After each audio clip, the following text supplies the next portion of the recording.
আসসালামু আলাইকুম। তান্ত্রিক জয়নুল কবিরাজ বলছি।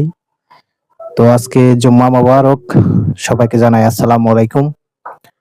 আজকে যে ভিডিওটা মেক করতে চলে আসলাম সেটা হচ্ছে যে আল্লাহ তাআলার দরবারে লাখ লাখ শুকরিয়া জানাই। আল্লাহ তাআলা আমাদেরকে আবারও মাফ করার একটা মাস দিয়েছে, সেটা হচ্ছে রমজান মাস। দ্বিতীয় রমজান আমরা পেলাম পবিত্র জুম্মা মোবারকের সময়, এই দিন। আসলে আমরা বারবার আল্লাহ তাআলার দরবারে শুকরিয়া জানাই। আল্লাহ তাআলা আমাদেরকে মাপ চাওয়ার জন্য একটা মাস দান করেছে।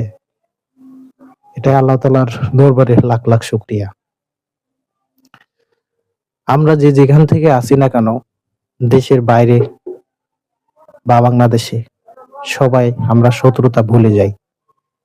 যে হে আল্লাহ দরবারে একজন একজনের জন্য মাপ চাই। যে আল্লাহ, জীবনে তো কত গুনাহ না করেছি জেনে বুঝে, আপনি এই রমজান মাসের ওসিলায় আমাদেরকে ভালো হওয়ার সুযোগ আর একবার দিন। অনেকে আমরা মনে করি যে আসলে টাকা পয়সা সবকিছু, আসলে না। টাকা পয়সা সবকিছু না। এই জীবন জীবন থাকবে না।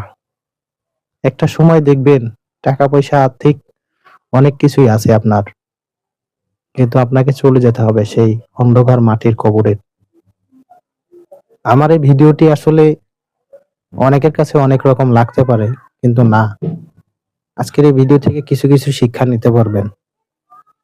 আমার প্রথমত কথা হচ্ছে যে আপনারা তদবির তগেদার যেসব আপনার তান্ত্রিক বলেন, কবিরাজ বলেন, যে যেখান থেকে কাজ করেন না কেন, আপনারা সকলকে একটা কথাই বলবো, মানুষের কাজ যদি করতে পারেন তাহলে কাজগুলো নিবেন। এছাড়া অযেহেতু কাজ নিবেন না, নিয়ে মানুষের সময় নষ্ট করবেন না, মানুষকে কষ্ট দিবেন না। একটা মানুষ আপনার কাছে অতি কষ্টে ছাড়া আপনার কাছে পৌঁছয় নাই। সে তার কাঙ্ক্ষিত মানুষকে তার প্রতি বাধ্য করে তার সাথে সারা জীবন ভালো থাকতে চায়। সেটার জন্য সে আপনার কাছে গেছে। এমনও দেখা যায় এক ভাইয়ের বউ 18 বছর সংসার, 12 বছর সংসার, সে একটা নতুন ছেলে পেয়ে তার সাথে চলে যায়, তার ওয়াইফ, তার স্ত্রী চলে যায়, থেকে যায় 2টা বাচ্চা, একটা বাচ্চা ফেলে দিয়ে চলে যাচ্ছে। সেই ভাই বুঝে যে আসলে তার কষ্টটা কেমন, কোথা থেকে কেমন কষ্ট পায়।